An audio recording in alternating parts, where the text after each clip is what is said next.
nossa segunda mesa de debates terá como tema o patrimônio e o título Oscar Niemeyer, Inventário e Legado, e será composta pelo mediador Paulo Sérgio Niemeyer, bisneto de Oscar Niemeyer e presidente do Instituto Niemeyer de Políticas Urbanas, Científicas e Culturais.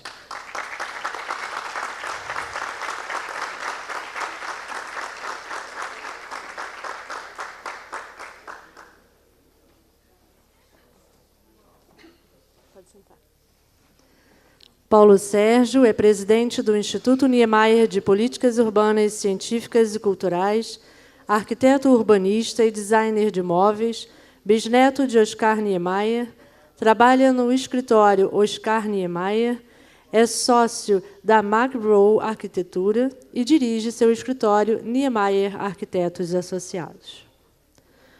Convidamos os nossos palestrantes, Lúcia Varela, do Docomomo Rio.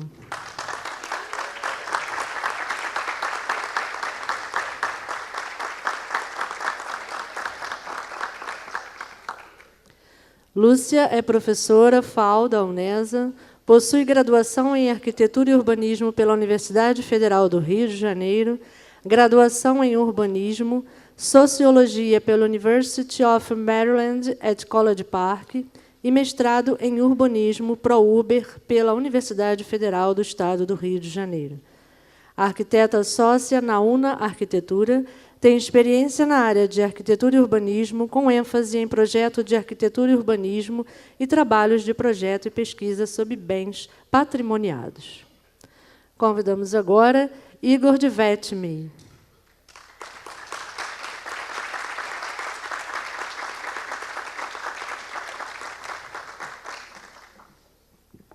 Igor é diretor da ABEA, Associação Brasileira de Ensino de Arquitetura e Urbanismo, coordenador de cursos do IAB-IRJ, Instituto de Arquitetos do Brasil, onde também é conselheiro estadual. Professor da graduação em Arquitetura e Urbanismo da UFRJ e da Estácio, onde também leciona na pós-graduação em Edificações e Cidades Sustentáveis. Autor dos livros Arquitetura Mutualista e História da Arte e Arquitetura do Moderno ao Contemporâneo. Antes do início da nossa mesa, gostaríamos de fazer 2 anúncios. O Instituto Niemeyer irá realizar, em parceria com o Programa das Nações Unidas para Assentamentos Urbanos, o Fórum Nacional Niemeyer, que acontecerá no Rio de Janeiro, no Teatro Adolfo Bloch, entre os dias 16 e 21 de outubro, e terá como tema as paisagens da cidade e suas dinâmicas.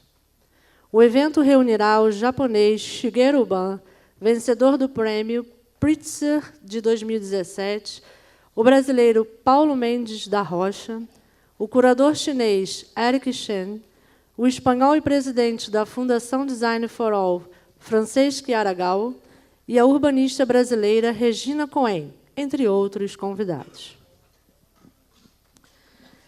O outro anúncio: Igor Dvetmi é o novo coordenador do IAB Compartilha, que teve sua programação de cursos para o 2º semestre de 2018 lançada esta semana.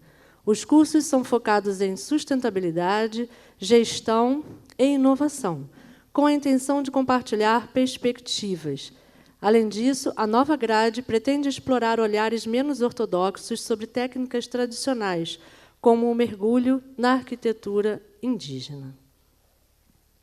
Bom, então agora eu passo a palavra para a nossa palestrante, Lúcia Varela.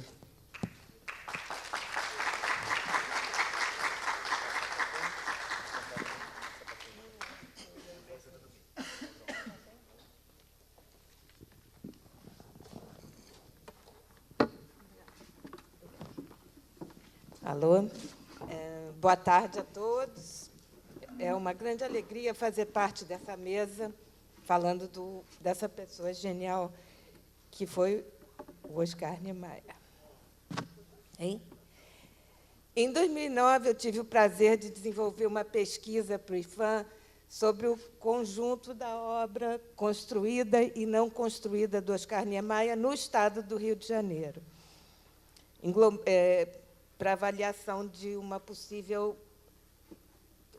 tombamento da obra a nível federal, né? A pesquisa foi desenvolvida pelas arquitetas Lilian Sampaio, presente, Daniela Costa e eu, e foi acompanhada pela arquiteta Joyce Pena, da 6ª Regional do IFAM. Ela gerou...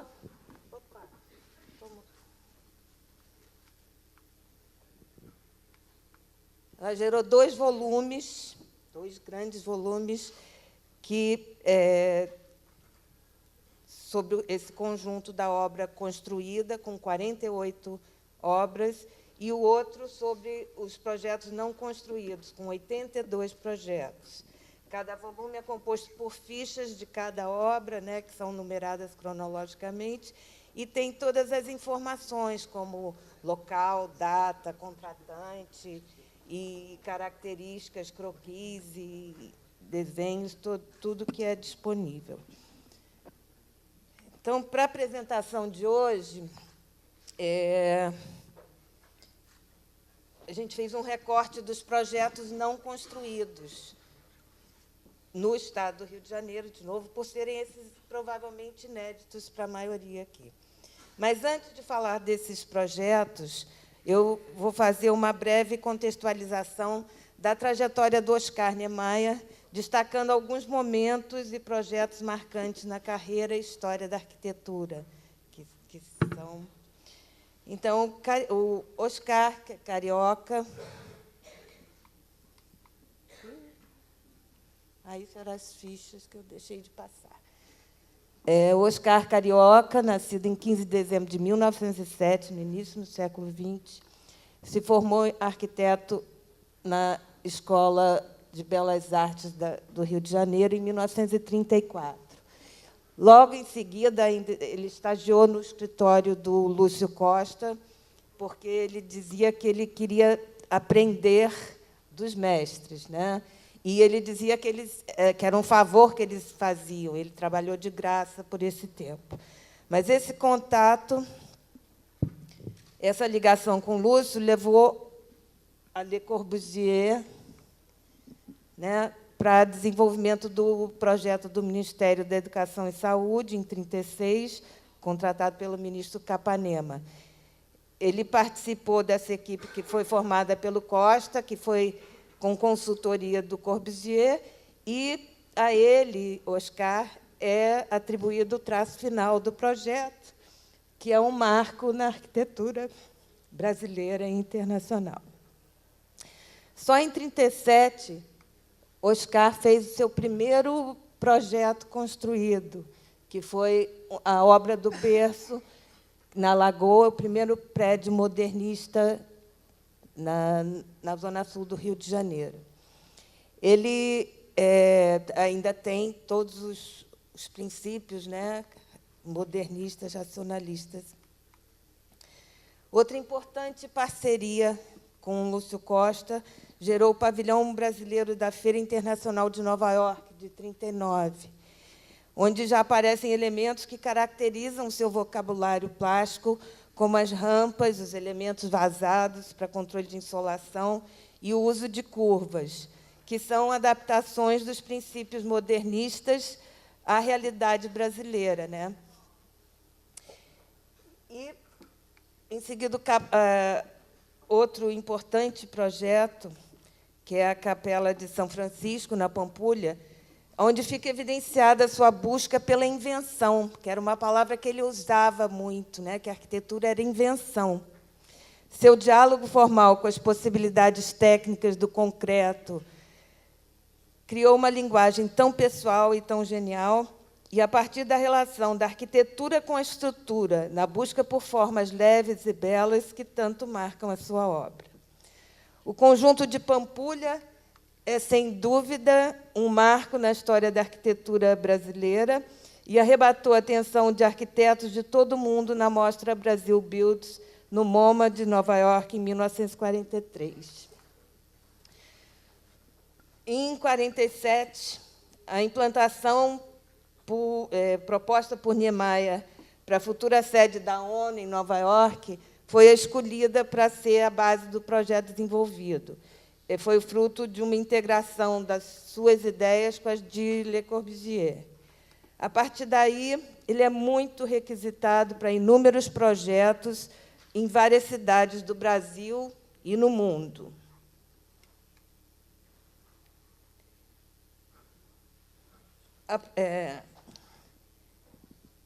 A convite de Kubitschek, então, em 56, ele integra a comissão, ele é o arquiteto principal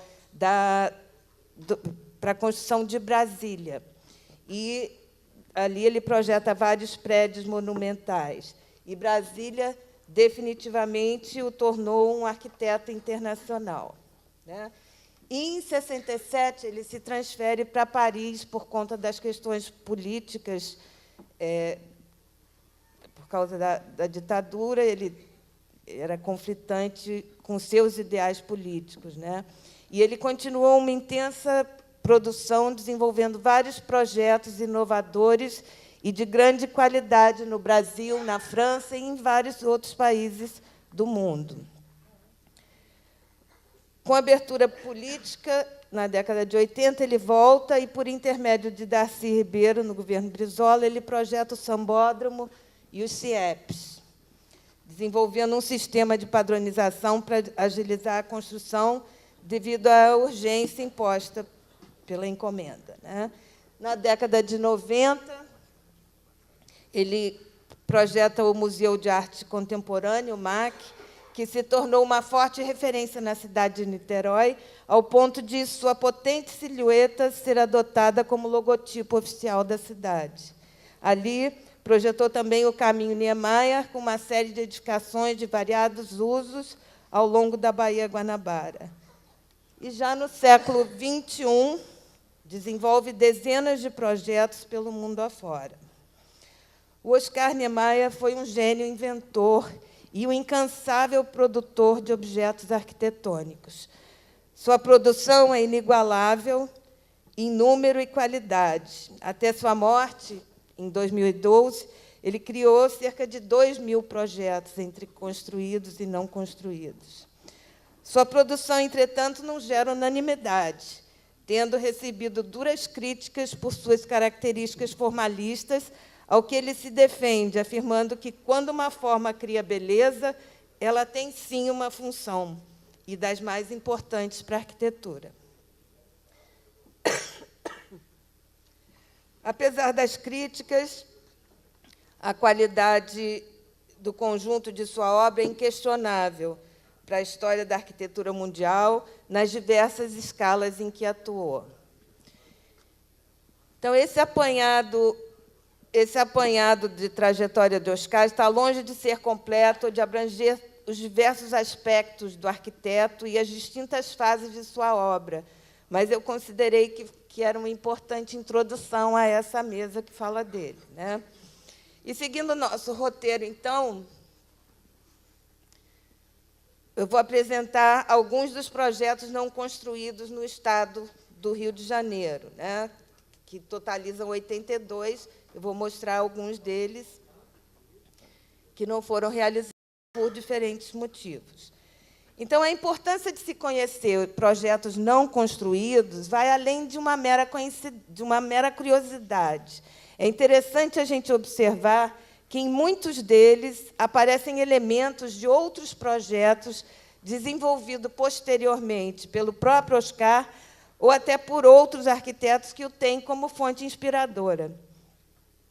Ideias que persistem, como a pirâmide invertida com apoio central, com grandes vãos em balanço, fachadas inclinadas, e outras que são explicadas detalhadamente em suas memórias manuscritas, que sempre acompanham os seus projetos, que é uma outra característica dele, né? Alguns desses projetos podem ser reconhecidos em outros projetos, executados em novas circunstâncias, como, por exemplo, o Museu de Caracas, que é de 1969, e que pode ser visto como uma gênese da forma do MAC de Niterói, que apresenta as mesmas características, assim. Então, vamos identificar alguns outros exemplos nos projetos apresentados a seguir. Aqui é uma relação dos 82 projetos.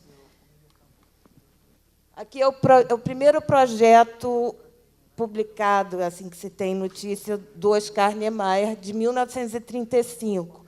É um clube esportivo em que ele usa linhas retas, né? É uma planta quadrada, com pátio interno e terraço-jardim, que já se percebe a busca pela transparência dos espaços externos e internos e a preocupação de adaptação ao clima, ou seja, já uma preocupação com adaptar os princípios modernistas à realidade brasileira, né?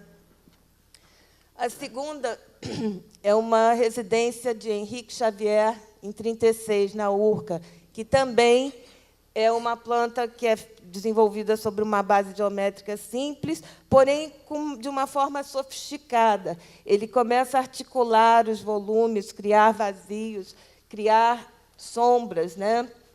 Criando vazios em que ele insere jardins. Então, já tem também uma sofisticação maior. O outro projeto é uma maternidade que foi desenvolvida em 37, que é uma grande lâmina, e a característica desse projeto, além de ter essa preocupação com as questões climáticas, né, com as questões da adaptação à nossa realidade climática, tem uma especial qualidade pela adaptação à topografia do terreno.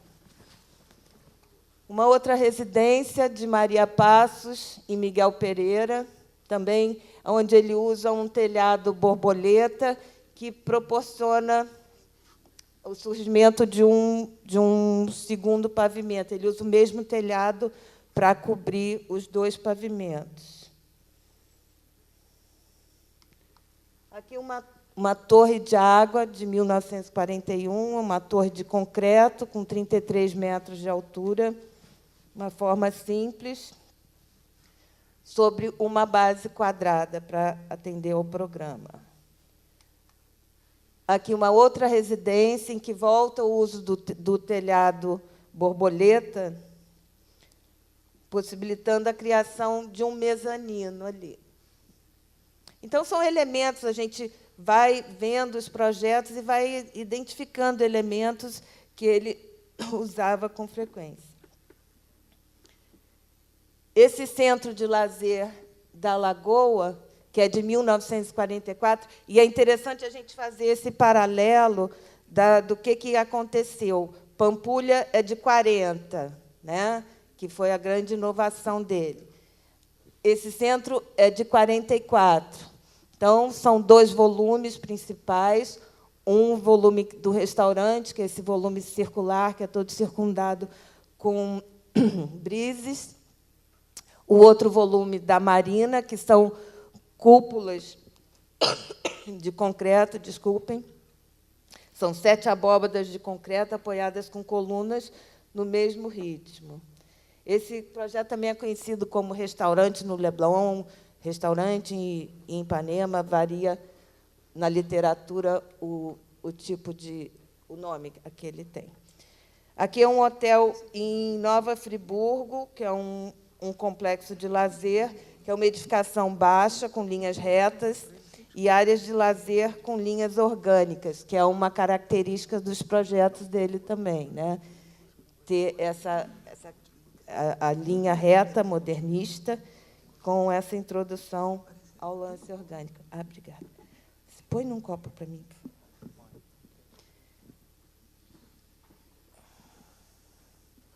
Bom, esse... Não, espera aí. Hotel em Nova Friburgo. Aí que eu já falei. Aqui o Yacht Clube Fluminense, também. Ali tem os croquis, que são a gênese dessa laje, que ele faz uma inflexão rápida para dar mais leveza.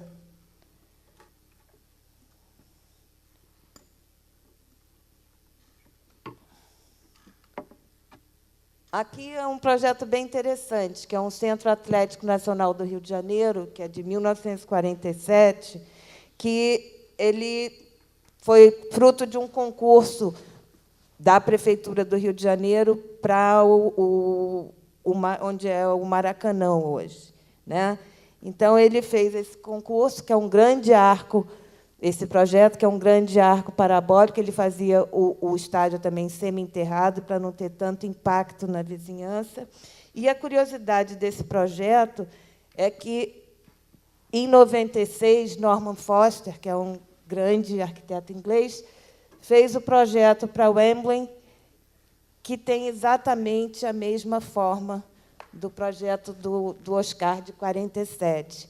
Isso gerou uma polêmica, a qual o Foster disse que não conhecia o projeto do Oscar, e o Oscar, elegantemente, disse que isso era apenas uma coincidência, mas é uma coincidência bastante grande. Aqui é um auditório para o Ministério de Educação e Cultura, onde ele prevê 2 auditórios, né? São curvas em estruturas curvas, são 6 arcos de curva formando a cobertura, e os 2 escritórios, um semi-enterrado com plateia só e um em cima com plateia e balcão. A preocupação especial dele não tampar, né, não prejudicar a visão do Ministério. Aqui é um hotel Regente, em São Conrado, na beira da praia, que ele usa o sistema de fachada inclinada, com as varandas escalonadas, é sobre um pilotis também, e, de novo, as formas mais orgânicas, com prédios anexos. Aqui é um monumento a Rui Barbosa, de 49, que, a princípio, era para estar instalado no aterro, aonde hoje é o Monumento dos Pracinhas. Tá? Bom, não foi construído, o monumento o aterro é de 56, bem depois, né, de 60. E esse projeto também, você vê uma releitura dele no monumento em Brasília, Duque de Caxias, em frente ao quartel do Exército, de 68. É uma forma exatamente igual. Aqui é mais uma residência na Gávea, em que ele faz a implantação bastante, considerando muito a topografia, que é uma característica dele. Ele cria muros de arrimo, né, que sustentam o único pavimento da casa, e isso cria um espaço que tem um uso semelhante a um pilotis também. Aqui é um edifício que é bem interessante, que é um edifício Quitandinha, que é chamado de edifício Mauá, que é no Quitandinha, ao lado do atual Quitandinha mesmo, onde ele cria uma lâmina de 400 metros de frente, 355 metros de altura, na qual teriam 5.700 unidades, ou seja, é um mega edifício, né? Ele é um imenso bloco único, uma lâmina curvilínea, que é bem característica, sobre pilotis, com 400 metros de frente. Aí tem lojas, teatro no subsolo, restaurante, até uma escola maternal. Era quase uma cidade. Havia umas 20 mil pessoas, né? 5.700 unidades. Esse projeto foi feito para o Joaquim Rolas, que era o dono do Cassino da Urca, e também do Quitandinha, né, para quem ele fez alguns projetos. E aqui tem ali o Quitandinha aqui. Compra.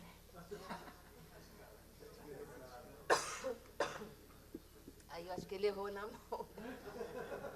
Aqui, então, bom, ele tinha esse conceito de fazer um deslocamento, então as 5.700 unidades eram em Microfone, três Lúcia. tipologias.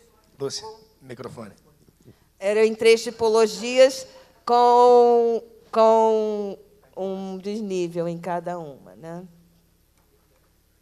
Bom, aqui é uma segunda versão desse mesmo projeto, onde ele dá mais curva ao prédio principal e cria um outro prédio que é interligado também com a passarela orgânica ali. Aqui é um centro musical na praia, um centro musical que tem também, ele é o apoio central, de novo, né? A princípio, ele gostaria de fazer um vão livre de 80 metros e, depois, em contato com os calculistas, ele chega a essa versão do projeto atirantado para diminuir a carga central ali.